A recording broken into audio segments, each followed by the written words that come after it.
बात करते हैं पूर्ण परमात्मा की और लोगों की नजरों में किसी के लिए उनके गुरु पूर्ण है, किसी के लिए परमात्मा पूर्ण है, किसी के लिए धाम जो ऊपर है, जो उनको मरने के बाद प्राप्त होगा, वह धाम पूर्ण है। तो आखिरकार पूर्णता की परिभाषा है क्या? जहां तक पूर्ण की बात है तो पूर्ण ही सर्वव्यापी होता है, सर्वव्यापी ही नित्य, नित्य ही अचल, अचल ही निर्गुण, निर्गुण ही जन्म मरण से रहित, और जो जन्म मरण से रहित होता है वही पूर्ण होता है। और पूर्ण ही दूर से दूर और नजदीक से नजदीक भी वही होता है। और वह इतना नजदीक होता है कि वह आपके अंदर बाहर हर जगह मौजूद होता है। और बड़ी ताज्जुब की बात है, जो आजकल के गुरु हैं वो आपको दूर से दूर तक का ख्वाब दिखाते हैं। वह आपको आपके भीतर जो विद्यमान है, विराजमान है, उसके दर्शन क्यों नहीं करवाते? क्योंकि उन्होंने खुद नहीं किए होते।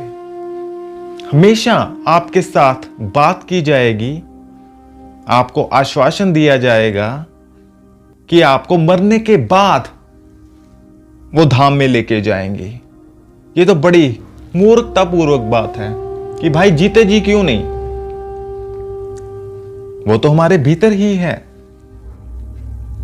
तो आपको मरने के बाद क्यों कहा जाता है, क्यों भगाया जाता है? आपके जो गुरु बने बैठे हैं, आपकी नजरों में वह पूर्ण है। जो पूर्ण है वो सब कार्य करने में समर्थ है।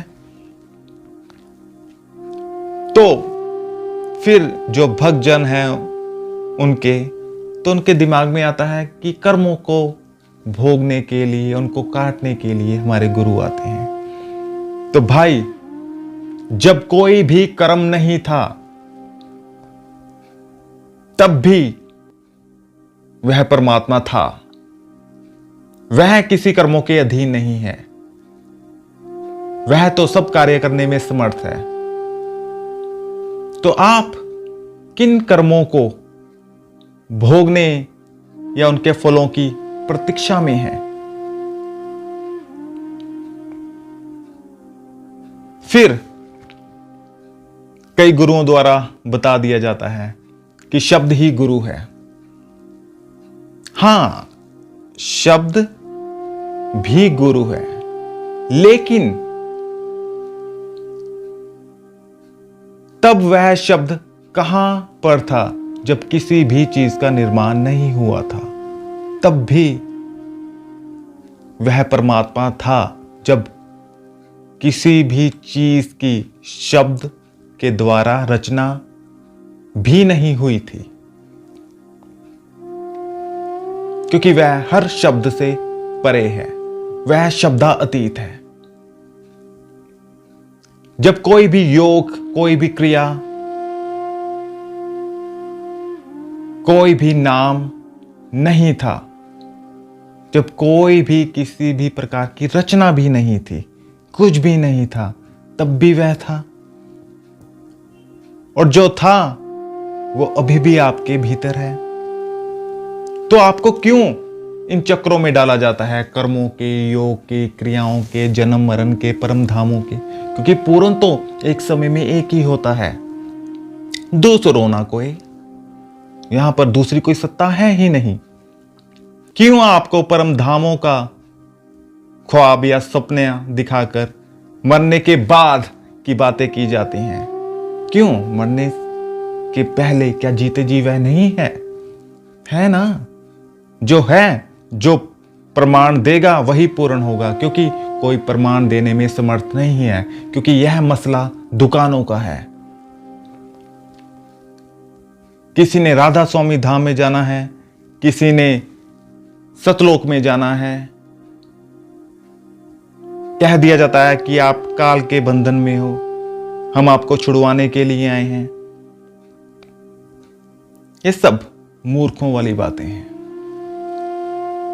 जो काला अतीत है, जो काल से परे है, वह आपके भीतर है। तो बंधन किस प्रकार का? जन्म मरण का। लेकिन वो प्यारा, सबसे न्यारा परमात्मा आपके भीतर ही तो है। अगर वो आपके भीतर है तो डर किस बात का? क्योंकि डर इन गुरुओं द्वारा डाला जाता है आपके दिल और दिमाग में। क्योंकि अगर आप निर्भय हो गए तो दुकानें बंद हो जाएंगी। दुकानों का मसला है, क्योंकि सब भगवान बने बैठे हैं। भाई, जो पहले से आपके अंदर बैठा है उसके दर्शन क्यों नहीं करवाते? आप उनको कहिए कि जो हमारे भीतर है, जो परम तत्व है, जो मूल स्वरूप है, उसके आप दर्शन करवाइए। कोई नहीं करवा पाएगा। तो सारी की सारी यह कहानी लोगों को मूर्ख बनाने की है। क्या योग, क्या क्रियाएं, क्या जप, क्या तप, परमात्मा के सामने कुछ भी नहीं है। क्योंकि इनके बावजूद वो है। जब आपका जप तप की शुरुआत भी नहीं हुई थी, जब आपकी चेतना की शुरुआत भी नहीं हुई थी, जब आपकी योग की शुरुआत भी नहीं हुई थी, उस जगह पर भी वह था। और जब कुछ भी नहीं था तब भी वह था। तो क्यों आपको मिलवाने की बजाय दूर से दूर भगाया जाता है?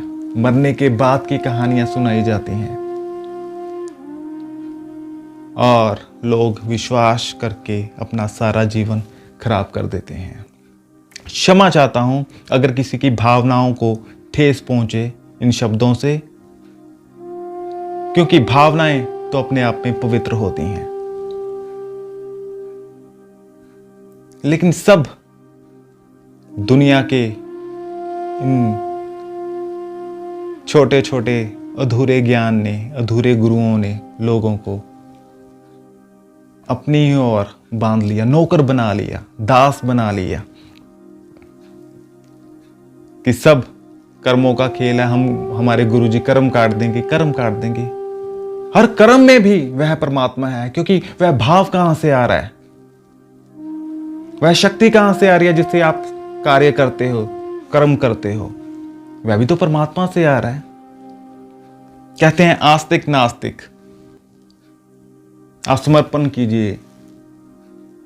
ये सब जो नाना प्रकार के भाव हैं, यह भी तो परमात्मा से ही आ रहे हैं।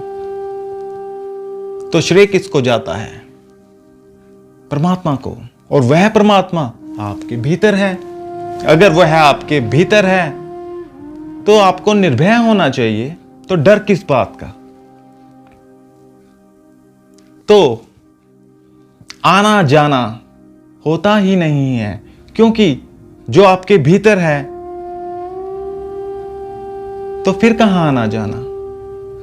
उसको जानना चाहिए, उसको पहचानना चाहिए। अगर आपको कोई कहता है कि वह वक्त के सद्गुरु हैं या मौके के जो समय में जो पूर्ण गुरु हैं वो अपने आप को बताते हैं, तो कहिए कि हां, आप जो हमारे भीतर है, जो सब कारणों का कारण है, उसके दर्शन करवाइए।